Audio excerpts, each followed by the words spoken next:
नमस्कार साथियों, एक बार फिर से आपका स्वागत है अपने YouTube चैनल हक की बात में। आज हम बात करेंगे उपनल कर्मचारियों के 10% वेतन के बढ़ने के संबंध में। आप सभी लोगों को ये जानकारी होगी कि पिछले 2 से 3 साल हो गए हैं, परंतु उपनल कर्मचारियों का अभी तक वेतन नहीं बढ़ा है।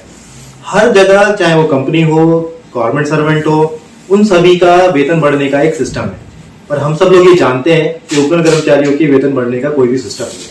अगर वेतन बढ़ता है तो उसके लिए कैबिनेट लगती है। कैबिनेट तब लगेगी जब प्रपोजल आएगा। प्रपोजल कब आएगा ये किसी को पता नहीं है।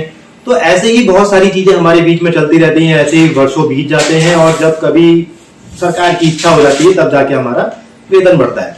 तो हमें ये वेतन क्यों नहीं बढ़ रहा है और इस वेतन के बढ़ने के पीछे क्या रीजन है, क्या कारण है, तो उस सब चीजों के पीछे एक बहुत बड़े कारण है। उन सब चीजों को हमने फाइंड आउट किया है कि ये सब चीजें क्यों नहीं बढ़ रही है, हमारा 10% वेतन क्यों नहीं बढ़ रहा है, जो कि बढ़ना चाहिए।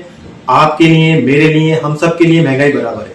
सरकारी कर्मचारी के लिए भी महंगाई बराबर है और एक उपनल से काम करने वाले के लिए भी महंगाई बराबर है। तो आज अपने ही साथियों के माध्यम से ये जानते हैं कि उपनल कर्मचारियों का 10% वेतन या वेतन बढ़ने का जो प्रोसेस है वो क्यों नहीं हो पा रहा है। तो आइए सुनते हैं उन्हीं की जबान। नमस्कार भाई बहनों, विदा भूलो। आज मैं श्री राम कपूर जी से आप जो कि एक सामाजिक कार्यकर्ता वन से रूबरू करो लागते हैं।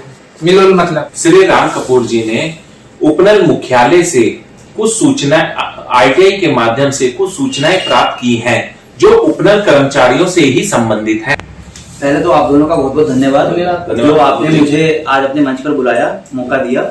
मेरा नाम साथियों राम कपूर है। मैं क्लीन ग्रीन एनवायरमेंट सोसाइटी को प्रेजेंट करता हूं जो विभिन्न सामाजिक मुद्दों पर कार्य करते हैं। इसी क्रम में मेरे द्वारा एक सूचना मांगी गई थी उपनल मुख्यालय से जो देहरादून में स्थित है, और सूचना जो थी वो उत्तराखंड के जो उपनल कर्मचारी हैं उनके संबंध में थी। कुछ मुख्य मुद्दे थे, उनके कुछ सैलरीज के मुद्दे थे। तो उसमें जो सूचना मुझे प्राप्त हुई है उसके बारे में थोड़ा सा मैं आपको बताना चाहूंगा कि जो इनके एमडी हैं उनका वेतनमान 1,44,200 से लेकर 2,18,000 तक जा सकता है, जो कि काफी हैरत अंगेज है अपने आप में कि 2.25 लाख रुपए तक इनका वेतनमान है। उसी क्रम में दूसरे में जो दूसरी पोस्ट आती है उप महाप्रबंधक की, उनकी भी 79,000 से लेकर 2,09,000 तक। मतलब अपने आप में आप सोचने वाली बात है कि एक छोटे कर्मचारी को 10,000 देने में भी तकलीफ होती है और बड़े कर्मचारी जो बैठे हैं 2.25 लाख रुपए तक महीने की तनख्वाह ले रहे हैं। ऐसा कौन सा स्पेशल काम कर रहे हैं। तीसरे रैंक पर जो प्रशासन और लोक सूचना अधिकारी भी हैं उनका भी वही है, 78,000 से लेकर 2,10,000 रुपए तक जा सकते हैं। इसी क्रम में अगर हम थोड़ा और नीचे कर्मचारियों का विवरण देखें, ये सारी सूचनाएं मुझे उनके द्वारा प्रदान की गई हैं। इनमें जो इनके मुख्य लिपिक हैं उनको भी 27-28,000 के आसपास का वेतन मिलता है। जो इनके ऑफिस एग्जीक्यूटिव हैं उनको 34,000 रुपए तक का वेतन मिलता है, 33,778। जो इनके लेखा लिपिक हैं उसको भी 26,000 रुपए लगभग देते हैं। लेखाकार को ये 31,000 के आसपास देते हैं। सहायक लेखाकार को भी 31,000। और जो इनके अपना अगर आप देखें नॉर्मल किसी सरकारी विभागों में जो हमारे कंप्यूटर ऑपरेटर काम करते हैं तो उन्हें कितनी तनख्वाह मिलती होगी, आपको थोड़ा आइडिया ही होगा। वो 10,000, 10,000, 12,000, 13,000। लेकिन इनके कार्यालय में जो डीईओ जिन्हें कहते हैं, data entry operator, I think उन्हें 25,810 रुपए का वेतनमान मिलता है। और उसमें इस पोस्ट पे कम से कम नहीं तो जो मेरे आंकड़े हैं जो इन्होंने मुझे दिए हैं उसमें कम से कम नहीं तो ऐसे 8-10 व्यक्ति ऐसे हैं जो 25,810 रुपए 809 रुपए वेतन पाते हैं। जबकि अगर यही मुख्य हम बात करें तो सचिवालय में काम करने वाला बंदा या किसी अपने विभाग में काम करने वाला बंदा मैक्सिमम टू मैक्सिमम 10, 12, 13, 14 इससे ऊपर नहीं मिलता होगा। वो भी तनख्वाह रोक रोक के जो मिलती है आप सभी जानते हैं, उससे रूबरू ही हैं, टाइम पे नहीं मिलती है। इनमें एक चीज और भी बताऊंगा, जो पर्यावरण मित्र हैं, चतुर्थ श्रेणी कर्मचारी हैं, उनको भी 19,000 रुपए तक का वेतनमान मिलता है। 19,000। आप सोचिए कि 19,000 रुपए में यहाँ पर उपनल कर्मचारी के 2 बंदे भी काम कर सकते हैं, लेकिन यहाँ पर सिर्फ एक व्यक्ति के लिए 19,000, 18,954 रुपए रिटर्न में दिया गया है।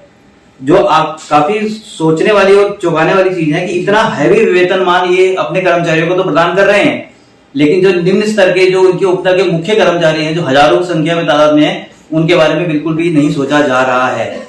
ये कुछ दस्तावेज हैं जो आपके सामने हैं, इन्हें आप देख सकते हैं, जो उत्तराखंड पूर्व सैनिक निगम द्वारा मुझे प्रोवाइड किए गए हैं। और इसमें ये पूरी रूपरेखा, पूरा गणना, सैलरीज का आकलन पूरा दिया गया है इन्हीं के द्वारा। ये इन्हीं के कागज हैं।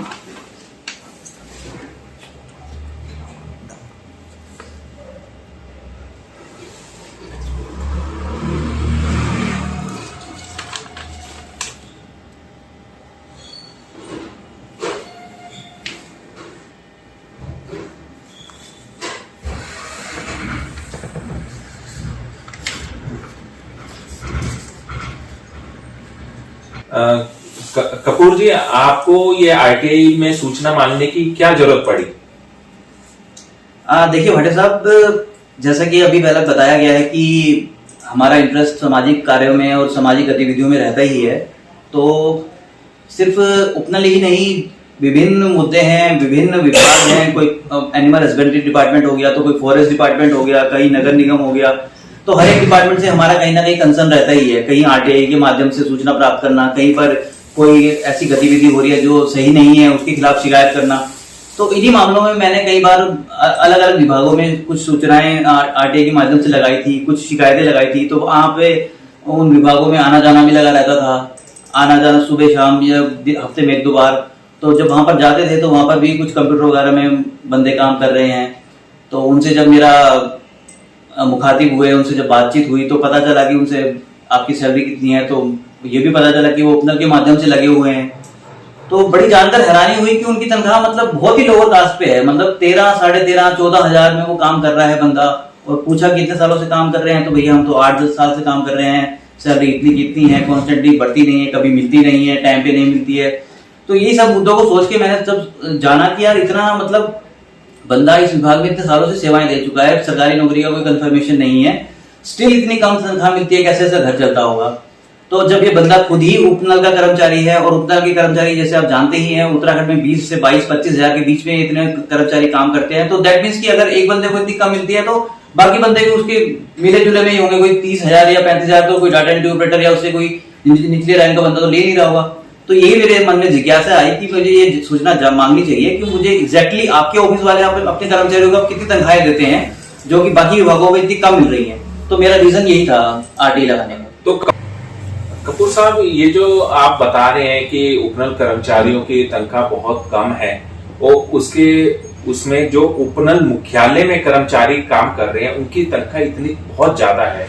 इसका जो एक मुख्य कारण है वो ये है कि सरकार ने उपनल कर्मचारी जो विभिन्न विभागों में काम कर रहे हैं, सरकार के साथ कंधे से कंधा मिलाकर काम कर रहे हैं, तो उनकी वेतन बढ़ाने की कोई पॉलिसी नहीं बनाई है अभी तक।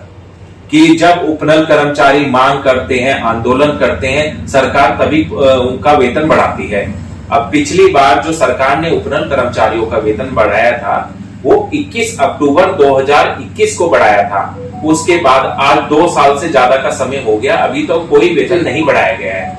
तो इसलिए इतना जो लंबा फासला आ रहा है वेतन में। जैसा कि भट्टे साहब आपने बताया मुझे कि उपनल के कर्मचारियों के जो अपना मेन बंदे 20-22 हजार काम करते हैं उनके बारे में सरकार बिल्कुल चिंता नहीं करती है, कोई नीति नहीं बनाई है। आपके द्वारा बताया गया 2.25 साल से, लास्ट अक्टूबर 2021 में तनख्वाह बढ़ाई गई थी, आज 2.25 साल हो चुके हैं, कोई तनख्वाह नहीं बढ़ाई गई है। तो मुझे यही लगता है कि सरकार जो है अपने मुख्य जो उपनल में बैठे अपना हेड ऑफिस है उनकी तो बहुत केयर करती है, ऊंची तनख्वाहें बांटती है। इतने पोस्ट पे बंदे रखे गए हैं जहां तक मुझे लगता है जिनकी जरूरत भी नहीं है, और सैलरीज में आपको दिखाई चुका हूँ दस्तावेजों के माध्यम से। तो मुझे यही लगता है जो मेन बॉडी में जो उनके कर्मचारी काम कर रहे हैं उनकी तो उनको बहुत फिक्र है, लेकिन सरकार को जो उनके पूरे राज्यों में, सचिवालय में, उप विभागाध्यक्षों में जो बंदे काम कर रहे हैं उनकी बिल्कुल भी सरकार को फिक्र नहीं है, ना उनके लिए कोई नीति बनाई गई है, जो बहुत ही दुर्भाग्यपूर्ण है हमारे उपनल कर्मचारियों के लिए। देखिए भाई बहनों, तुम सुने बोला कि उपनल जो मुख्यालय चुने तनख्वाह कति ज्यादा च और हमारा हाल क्या दुर्दशा होने दे रहा है। कभी हम गोवा भी छोड़ के 250-300 किलोमीटर दूर में इतनी दूर आए हम तो यह पता नहीं करने के दूर बैठे खाना हमें। अब तुम सोचा कुछ ना कुछ, अब तुम भी करने पड़। अब अगर तुम लिखो और तो कुकल फिर कोई नहीं घेर सकता, ये तुम्हें घेर सका नहीं और हमें घेर सका नहीं, बाकी बाहर में कोई नहीं आ जाए। और मैं आप ये तो बता दूं कि अगर तुम कुछ नहीं घेर सकन तो लाइक सब्सक्राइब कम से कम यो घंटी तो दबा दो, ताकि सरकार तक हमें बात जेल और पहुंचल कुछ तो सोचलो हमें बारे में, क्योंकि हम पहाड़ जो पूरा उत्तराखंड जब भी बनो या खिरन हम कखजान हम बोला बेटी उम्र भी हमें यति भी कि आप कखी नहीं जा सकते।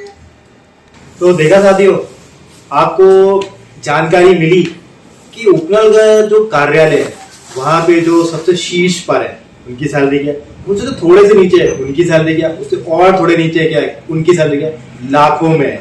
और उससे जो नीचे है उनकी भी 30 से 35,000 से ऊपर है। और आपकी क्या है, आपकी क्या है, आपके ऊपर जिम्मेदारी पूरी है, आपकी काम करने के घंटे ज्यादा है, ठीक है, और आपको मिलेगा भी कुछ नहीं, और आपकी तनख्वाह कितनी, इतनी सी।